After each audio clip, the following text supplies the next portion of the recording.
there, it's Tilly. Today's tool that we're going to be discussing is mindfulness. I found this one really interesting as I'm quite a fast-paced person with my anxiety, so I like to do things quite fast-paced and have everything done quite quickly. So slowing things down didn't really come natural to me. Then I was brought forward to the idea of mindfulness. So you can do mindfulness activities with anything. It can be drawing, it can be eating, it can be having a cup of tea.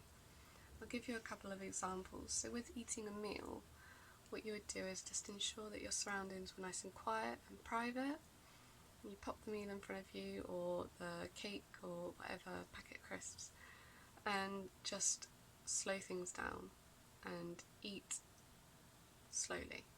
So you pop the item into your mouth and you've just got to really use all your senses when having this bit in your mouth.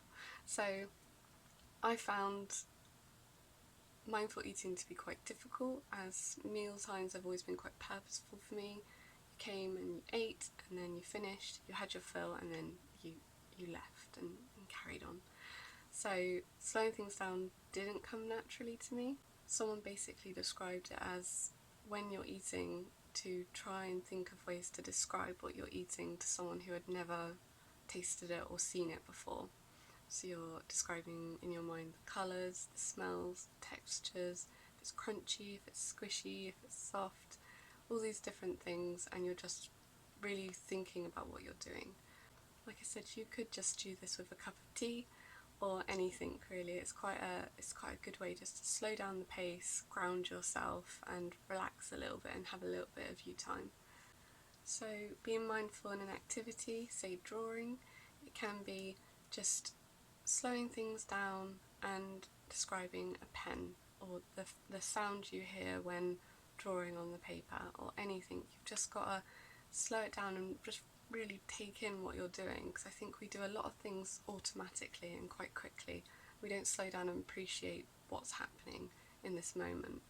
It is quite a meditative activity and it is relaxing, so in itself it can calm anxiety. If you're having quite a flustered day and you're feeling quite panicked or anxious or depressed, it can be a nice way just to sort of bring yourself back into the room and relax a bit more.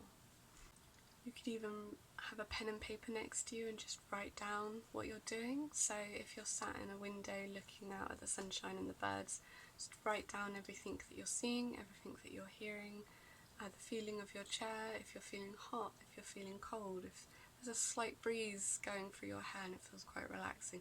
Write everything down that's positive in that moment, and just read it afterwards and reflect on just how nice that moment was, or that cup of tea was, or that meal was. It just brings in the positive in your life. I think we cannot take enough appreciation in these moments sometimes, and we take it for granted, especially if you're living quite a busy, hectic life, or you're struggling with anxiety and PTSD.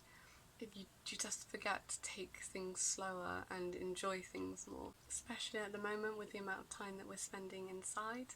It's important just to appreciate the little things and the moments that we're having that are relaxing and calming and just nice. So give it a try sometime. I hope that this tool helps you. I hope you're doing well and keeping positive. Take care. Bye.